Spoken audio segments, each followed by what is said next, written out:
Yo, what's Gucci with it? YouTube Veterans Military back again with another banger. I know what I'm talking about. Now that the VA's final rule to change a whole host of VA disabilities, the rating criteria, as well as the VA ratings associated with them, what does that mean for veterans? Today we're going to be diving into some of my thoughts and predictions of what's going to be occurring once it takes effect in May. As always, like the video, share, subscribe, comment down below your personal opinion and thoughts on this topic, and let's get into it. So the first thing is, who is this really going to be targeting?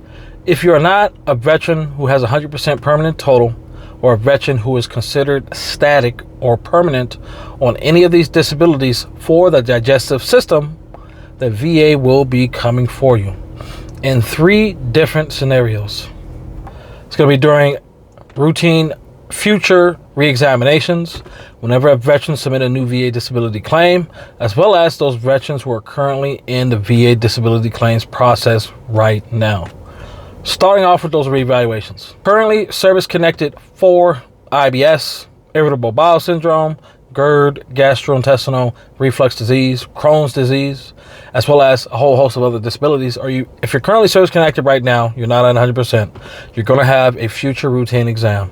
And during this examination, the VA is going to reevaluate your symptomology, the medical evidence, and everything according to the new criteria.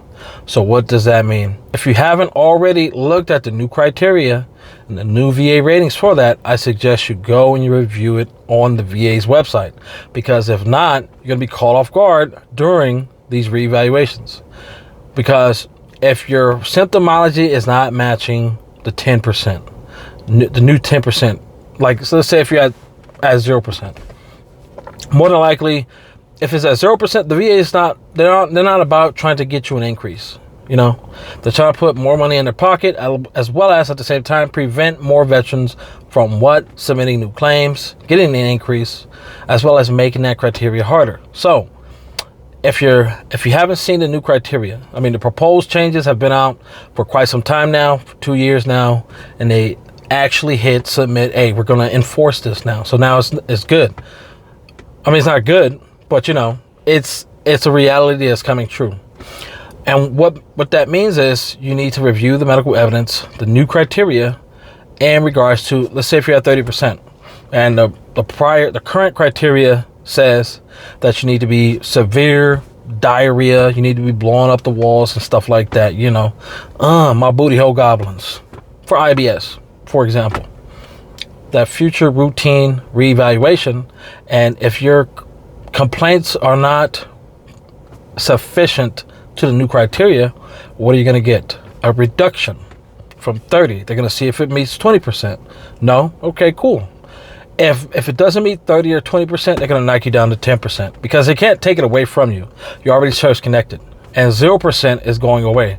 So there is no non-compensatable level, but they can knock you all the way down to 10%. And what does that mean? Let's say if you're at 70% and you had that 30, now that brings you down to 50 or 60%, depending on how your other VA disabilities stack up and how hard of an impact that you're going to take. Moving on from there.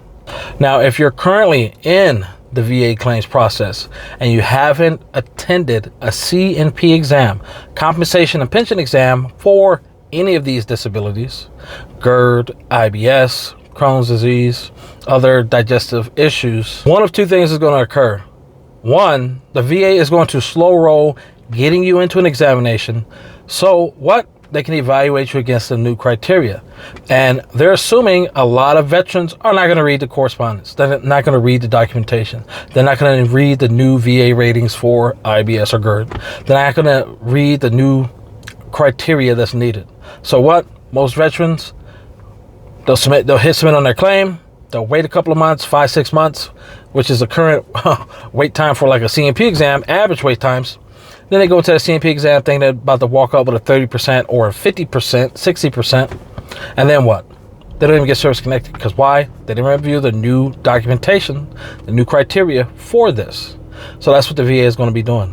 The second part of that is they're going to try to rush veterans in. If you get service connected prior to May of 2024 for any of these disabilities, more than likely it's going to be at a 0%, because what VA has been they've been throwing out a lot of 0%, especially related to PACT Act presumptive conditions or any presumptive conditions. They just want to service connect you so you can get the help and the medical treatment possible. They don't want you to get paid.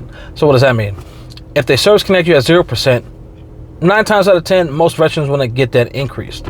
But just because you're service connected under the current criteria, that doesn't mean that that same criteria is going to be utilized for you past May. So what does that mean? A veteran, more than likely, they're going to get back into the VA disability claims process. And at that point, either the VA say, okay, yeah, you have enough sufficient medical evidence to get 10%. If not, we're going to keep you at 0% under your old grandfathered criteria. You know, it's chess. The VA is playing chess with these disabilities.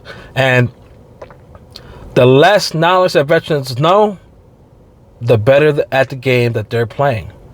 You know, that's what it makes sense. It makes sense. I'm grandfathered in. I got 30% for IBS, 30% for GERD. I'm grandfathered in. I'm 100% permanent total. It's nothing for me to worry about.